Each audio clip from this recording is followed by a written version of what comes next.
Selamat pagi anak-anak. Selamat pagi, Bu. Nah, sebelum kita memulai pelajaran kita, alangkah baiknya kita berdoa terlebih dahulu. Kepada ketua kelas, pimpin nak doa kita. Baiklah, sebelum memulai pelajaran, ada baiknya kita berdoa menurut agama dan kepercayaan masing-masing. Berdoa dimulai. Berdoa selesai. Amin. Terima kasih kepada ketua kelas. Anak ibu, apakah ada yang belum hadir atau absen pada pagi hari ini? Tidak, Bu. Oke, kita masuk ke materi kita ya, yaitu mengenai suhu, kalor, dan perpindahan kalor. Sebelumnya, Ibu ingin memberi kalian permasalahan, yaitu ketika seorang anak sekolah berjalan kaki, namun di jalan ia kehujanan dan menyebabkan badannya menggigil.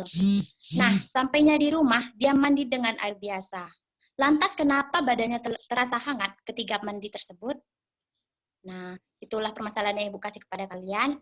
Untuk menjawab pertanyaan tersebut, sebaiknya kita masuk terlebih dahulu ke materi kita. Kepada anak Ibu, tolong nak share PPT yang Ibu kirim kemarin. Baik, Bu.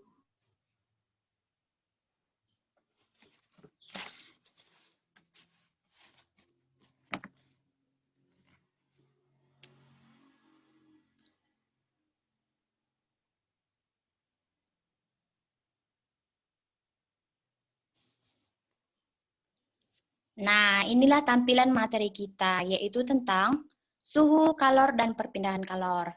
Ingat ya anak-anak, arti dari kalori itu adalah energi yang berpindah dari sisi yang tinggi ke rendah, bukan dari rendah ke tinggi. Sampai sini paham anak-anak? Paham, Bu. Paham, Bu. Apakah ada yang ingin ditanya tentang pengertian dari kalor? Tidak, Bu.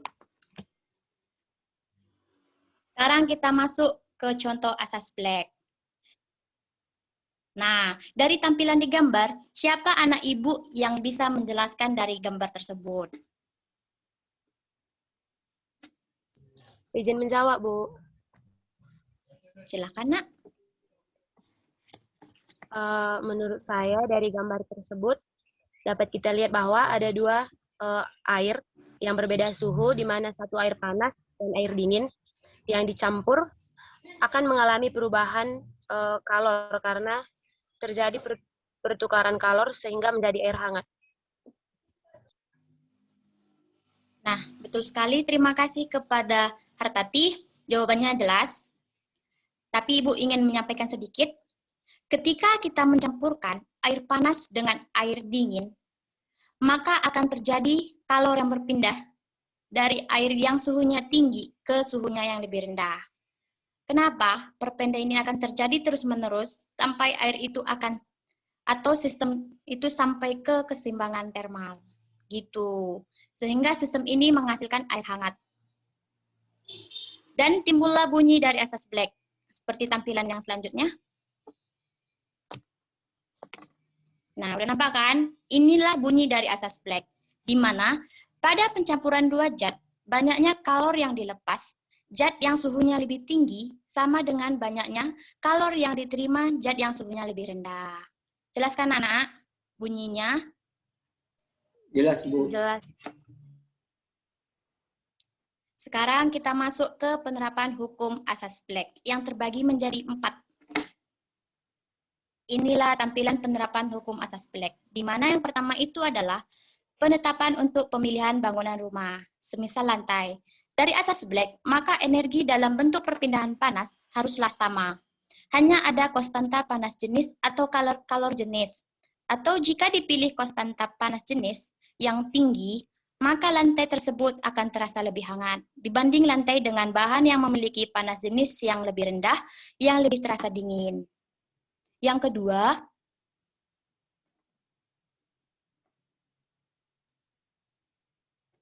kedua itu penentuan nilai pembakaran suatu bahan bakar atau LHV atau HHP atau GHP. Yang ketiga itu penentuan kapasitas beban pendingin mesin atau cooling water rate. Yang keempat itu menentukan jumlah energi dalam bentuk perpindahan panas untuk menaikkan temperatur pada derajat tertentu, sehingga dapat memperkirakan waktu yang diperlukan untuk pemanasan. Slide selanjutnya, Nak.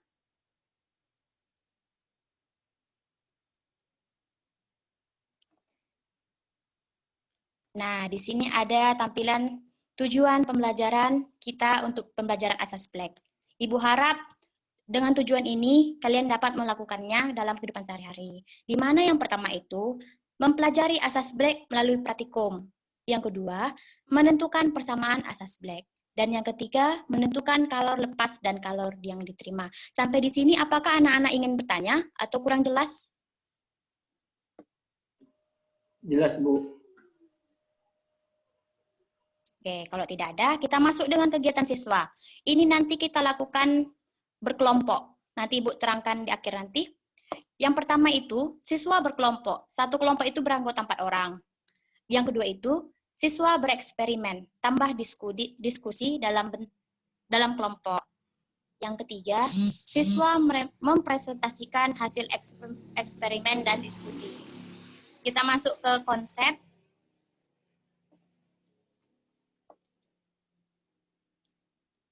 Nah, inilah tampilan dari konsep yang pertama. Jika ada dua benda yang suhunya berbeda, maka akan terjadi peristiwa serah terima kalor. Yang dimana rumusnya itu Q lepas sama dengan Q terima. Dan delta Q1 sama dengan delta Q2. Itu sama ya anak-anak, pengertiannya. Yang kedua itu konsepnya.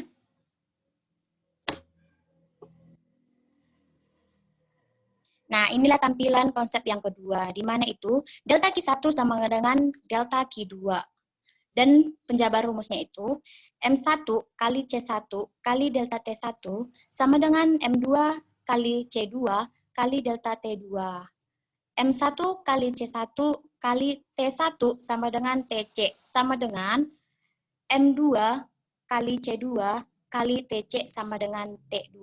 Di mana artinya M1 itu adalah massa benda yang pertama, memiliki tinggi suhunya yang tinggi, bisa dibilang tinggi, dan satuannya itu kilogram. M2 itu massa benda 2 yang memiliki suhu rendah, atau satuannya itu kilogram juga. C1 sama dengan kalor jenis benda yang pertama. C2 itu kalor jenis benda yang kedua. T1 itu suhu awal benda yang pertama. T2 itu suhu awal benda yang kedua. Dan TC itu sama dengan suhu campuran atau suhu akhir. Nah, sekarang kita masuk ke contoh soal.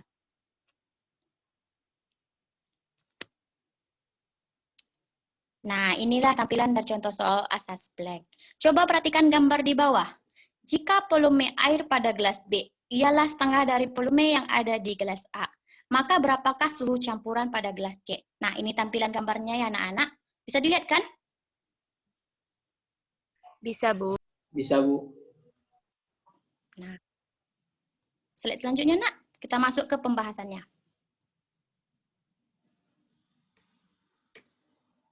Nah, ini pembahasan dari contoh soal yang tadi ya.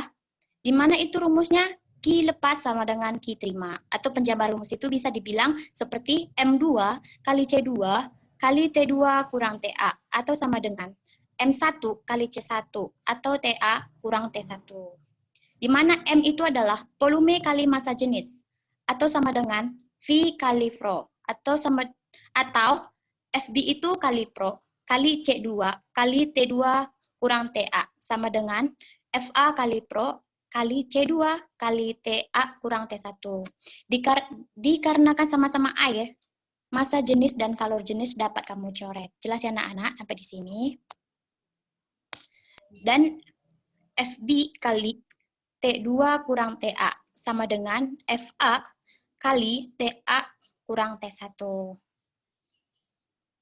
Setengah dari FA kali T2 kurang TA sama dengan FA kali TA kurang T1.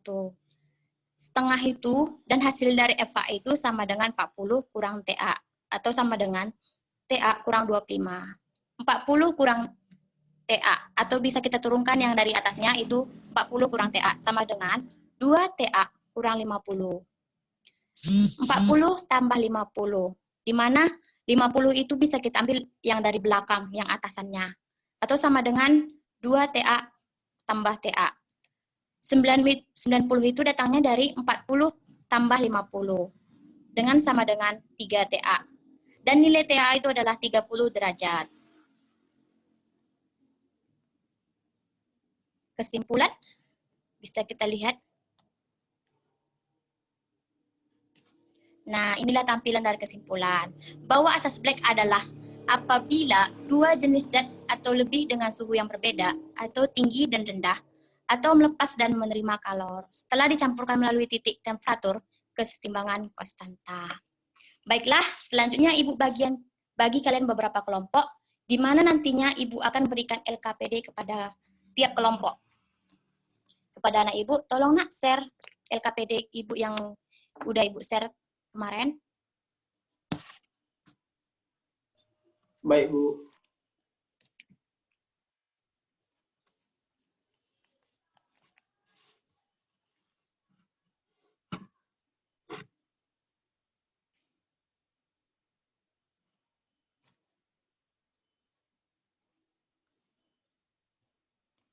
Nah, inilah tampilan LKPD kita ya anak-anak. Masalah kelompoknya nanti ketua kelas atau sekretaris yang akan bagi. Dan nama-nama kelompoknya itu nanti ketua kelas silahkan kasih tahu kepada Ibu ya, atau berikan kepada Ibu nantinya. Baik, Bu. Sekarang tugas kalian, tiap kelompok itu mengerjakan LKPD ini sesuai yang apa yang diminta. Kalian diskusi dengan kelompok kalian. Dan Ibu memberi kalian selama 15 menit untuk mengerjakannya. Silahkan ya anak-anak, dipahami dengan LKPD-nya.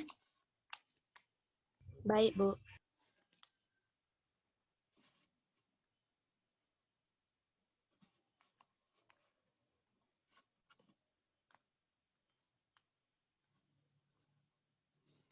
Baiklah anak-anak Ibu, apakah sudah selesai? Sudah, Bu. Sudah? Jika sudah, tolong salah satu kelompok kalian menjelaskan apa yang didiskusikan tentang kelompok kalian. Baik, di sini saya akan izin mencoba menjawab dari pertanyaan sebelumnya yang di awal Ibu berikan kepada kami Ya, tentang teori asas Black. ya silakan Nak Peri. Di sini kami menyimpulkan bahwa pertanyaan Ibu tersebut sangat berhubungan tentang asas Black karena berkaitan tentang perpindahan kalori. Yang mana ketika kita kena hujan, suhu tubuh kita lebih tinggi dibanding suhu air. Maka pas kena hujan, tubuh kita akan memberikan kalor kepada air hujan sehingga kalor pada tubuh kita akan berkurang. Nah, tubuh kita akan merasa kedinginan setelah kena air hujan karena berkurangnya kalor tersebut. Setelah itu, kita melakukan kegiatan mandi, hal tersebut berbalik dengan kejadian di awal. Suhu tubuh kita lebih rendah dibanding suhu air. Maka sebab itu tubuh kita serasa mandi air hangat ketika mandi setelah kena air hujan. Hal tersebut karena adanya perpindahan kalor antara suhu tinggi ke suhu rendah. Begitulah hasil kesimpulan dari diskusi kami, Bu. Oke, jawabannya bagus. Ibu sangat berterima kasih kepada kelompok kalian Kairi. Nah, di sini Ibu akan jelaskan sedikit tentang permasalahan tersebut. Kenapa setelah kehujanan dan kita mandi dengan air biasa, tubuh kita terasa hangat? Nah, ya karena jantung kita bekerja dengan cepat dan akhirnya memompa darah ke permukaan tubuh, sehingga panas dapat dikeluarkan. Atau bisa dibilang dengan kesimpulan Ibu yang kedua itu, fenomena yang terjadi pada tubuh kita itu tidak melibatkan benda yang sama seperti halnya dengan teori asas Black yang telah Ibu jelaskan. Kenapa? Sebenarnya terjadi penyerapan kalor oleh lingkungan. Namun tubuh kita bisa merasakan efek dari teori asas Black tersebut. Sampai di sini, apakah ada yang kurang, Nak? Atau ada yang belum mengerti? Bisa ditanya kepada Ibu. Tidak, Bu. Jelas, Bu. Jika tidak, Ibu mengakhiri pertemuan kita hari ini ya. Besar harapan Ibu kepada kelompok yang lain juga dapat menampilkan diskusinya dengan baik nanti di depan teman-temannya juga. Kepada ketua kelas, pimpin doa kita, Nak. Untuk penutup. Baiklah kepada teman-teman, untuk mengakhiri pelajaran ini ada baiknya kita berdoa menurut agama dan kepercayaan masing-masing. Berdoa dimulai. Berdoa selesai. Ya, terima kasih kepada ketua kelas. Sampai di sinilah pertemuan kita. Selamat siang semuanya. Siang, Bu. Selamat siang, Bu.